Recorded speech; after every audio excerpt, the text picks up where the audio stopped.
Hello everyone, Emily here. I am here with my beautiful blanket that I'm finishing for a little boy, and I hope you enjoyed the tutorial. This is part 3. I hope everyone is doing well, and let me show you what it looks like laid out. With 2 whole skeins, I had to go to a different Walmart because the one that I go to in Ankeny was out of this color. And so this is how much I have left to go. So it's going to come here and go like that to be a perfect square.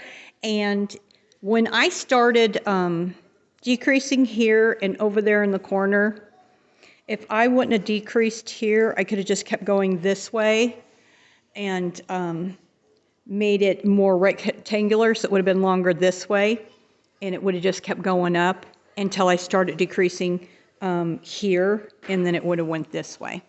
So you can always not decrease both sides at the same time, but I wanted this to be a perfect square. And it is pretty thick and stiff right now. There's no holes in it at all. You know, right here where you do your chain 2s, they're pretty close together because I did use that small hook. So I'm going to go ahead and finish this right here, and then I think I'm just going to go around once. You know, I'm kind of torn because I want to do a border and I don't at the same time. So I might not do a border at all because I really like the way it looks without the border. I just like the way it just has those little boxes on the sides. And I think it's a little stiff and maybe not laying down on the table totally square, but it probably will after I wash it for the first time.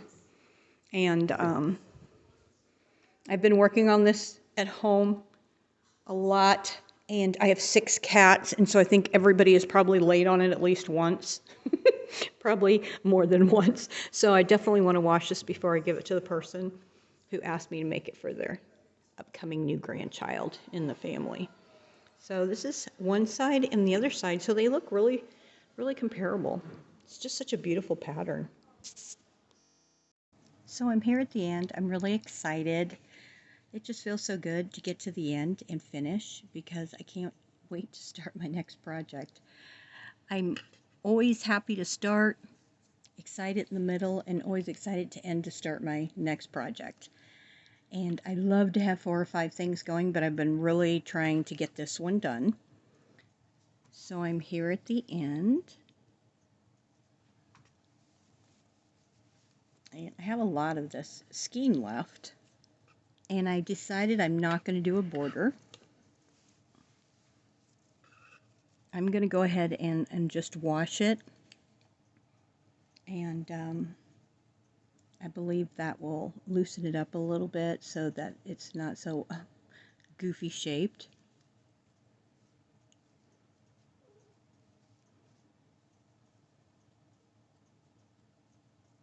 Oops, only want to do 2. Only chain 2.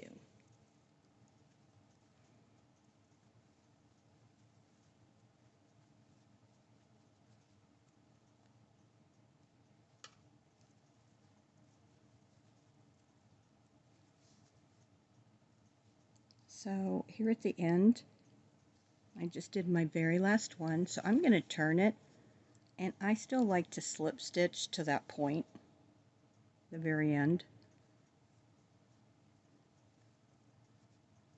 On that last chain 2. And I'm done! Hooray, I'm done! It's so beautiful! I'm going to cut that off and bury it. And it's just absolutely gorgeous.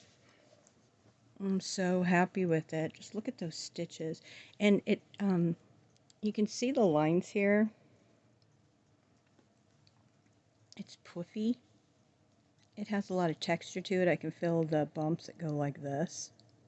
Oh, it's just beautiful. You really have to try this stitch. This one did take me a long time to get the hang of it. I've got to say this is probably only the 2nd baby blanket I've made with this pattern. I have used this a little bit like when you're doing rows of different patterns. So it's really pretty. Anyway, thank you very much for following along with me. This is part 3. It's finished. If you wanted to put a border on it, you certainly could. But this is very thick. It's going to be so warm for a little baby. And it's a really good size too. Have a great day. Stay safe. And I'll be back soon. Thank you. Bye.